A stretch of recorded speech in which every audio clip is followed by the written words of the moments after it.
Hey, welcome to Texans on Tap. I'm Brandon Strange alongside Josh Jordan. Follow him on X at JoshJordan975 and make sure you click like on this video. Subscribe to the channel if you haven't already. That really does help support the channel. We do appreciate it. So Josh, Colin Cowherd does his herd hierarchy. And I know, like, if you watch our channel, you know, you guys just did a Colin Cowherd video. I know, but we have to hit on this just because we just do. We really do. Like, it's like out of all the sports media outlets right now, they're doing their post free agency power rankings. And so, and pre-draft power rankings. And so it's natural to react to some of things. We'll be talking about more than just Colin here, but I think we really do need to hit on Colin because, as we previously covered, Colin Cowherd thinks the Texans will take a step. He projects them to take a step back in this season. Not that he thinks they'll be a worse team necessarily. He just thought that their record would be may take a hit because their schedule is harder. Okay, sure. Opinions are like blah, blah, blah. But he's doubling down on this Texans theory by excluding them from his top 10. He does his herd hierarchy. He has excluded the Texans from his top 10 power rankings, which I think is wild because of who the Texans have at quarterback, how they just made the divisional round in the rookie year of that head coach and the quarterback and the offensive coordinator, and they'll all three of them have a year under their belt of experience.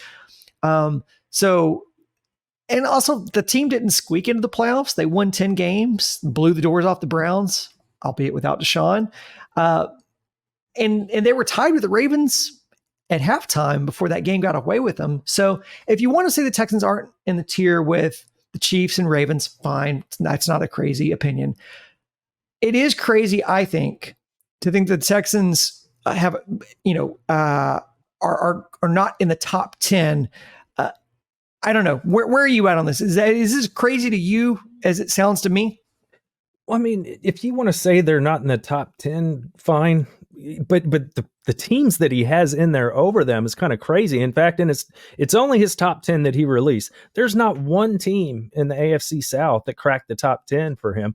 Now, before free agency, he had the Colts winning the division. He had the Jags getting the wild card. He thinks the Texans will fall back a couple games this year. That was before free agency, just based on a tougher schedule, which we talked about. That's not just a wild prediction. That could happen. It's a tough schedule, sophomore year for CJ, that kind of thing. But when you look at the Athletic, they have their post free agency power rankings. They have the Texans like in the top 5. Right. So it's just really different than what other people come with. And that's kind of what Colin does. He likes to kind of, march to the beat of his own drum. But what really surprised me was he had the Minnesota Vikings at 10. And I'm just like, was Sam Darnold is your quarterback right now? Like if they go into the draft and they manage to trade up and they get one of these top quarterbacks, Jaden Daniels or Drake May or something like that, and you want to predict that, they're going to take a big step forward this year like CJ Stroud and the Texans did, cool. But as of right now, we haven't hit the draft yet. We have no idea who their quarterback's going to be. All we can go off of is it's Sam Darnold right now. So it's just a head scratcher. And the other thing that shocked me is he has the Lions and the Packers both in the top 5, and then he has the Vikings at 10. So you have 3 teams in the same division, all in your top 10. It makes no sense to me. Some of the other things that caught me off guard is why he thinks the Vikings are going to be so good this year. He mentioned their top receiver, sure, Justin Jefferson, everybody knows about him, but he also talked about their great tight end, their Pro Bowl tight end, and TJ Hawkinson.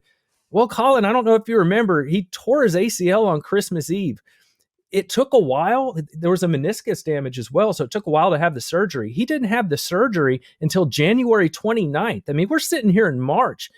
You think that Hawkinson's going to be the difference for them next season? I looked at a report out of Minnesota. There's thoughts that it's more likely he's on the PUP list and not available until week 5 than it is that he's available week 1.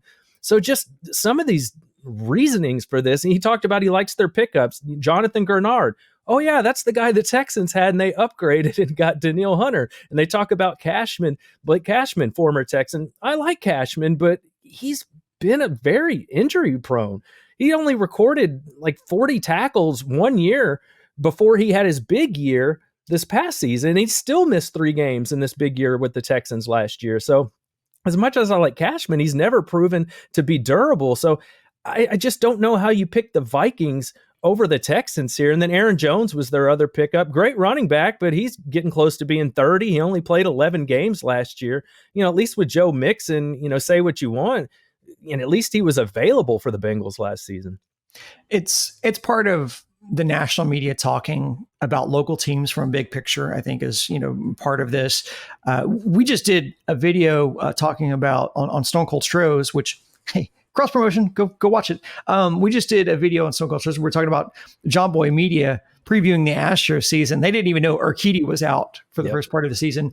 One of the things you talked about, the Athletic having the Texans in their top 5. Not only did they have them in the top 5, they had them 4 behind Lions, Niners, Chiefs. They have them ahead of the Ravens. I think that's a little aggressive for my taste, considering Baltimore spanked the Texans twice and just added Derrick Henry. And if you're saying, hey, the Texans shut down Henry twice last year, I hear you, but they also shut him down on the Titans with their O-line. Now you've got him running behind the Ravens line with Lamar under center. How do you feel about that ranking? I think that might be a little aggressive. Patrick Queen left. That's a big, hit to their linebacker core, but they have some other guys in house that can probably take care of that. They also lost a couple guys off their offensive line. I believe both of their guards, the Ravens did. So they'll have to find a way to replace those guys. And obviously that's going to matter for Derrick Henry, who's going to be playing guard for you.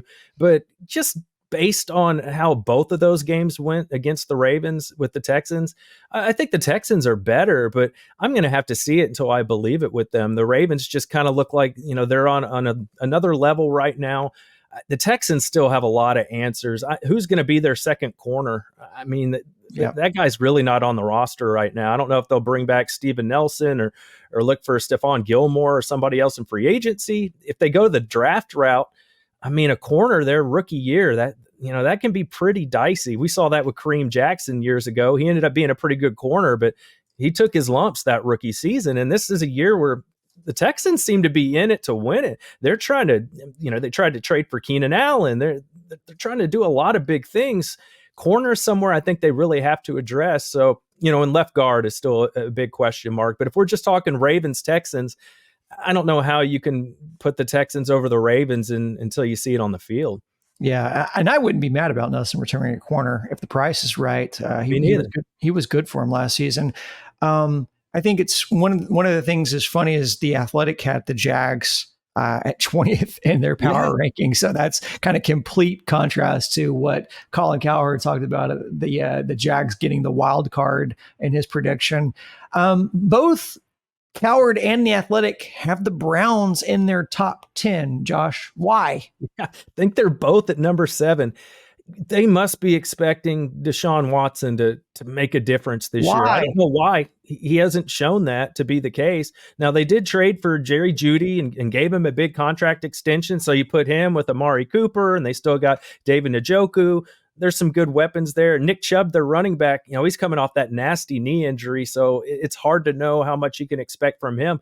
I think a lot of this just has to be about their defense, but you saw C.J. Stroud take care of that defense in the postseason, so it's not like they're ungettable. It's a tough division. Most prognosticators have the Bengals being a top 5 team this year, and then, of course, you have the Ravens in that division to go along with the Browns.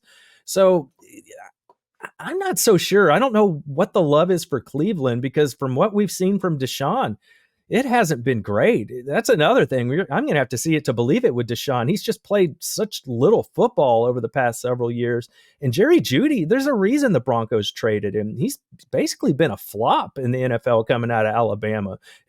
Even guys like Greg Cosell loved his route running coming out in the draft, and so many high hopes and thoughts for him, and it hasn't happened. So I was really surprised to see Cleveland give him all that money, but we saw all the money they gave Deshaun, so they're not afraid to hand out those big contracts. No, and they do appear to be pot committed. And I guess at least enough to get Coward and the Athletic to buy into it. Count me in the skeptical category on Cleveland's 2024 outlook.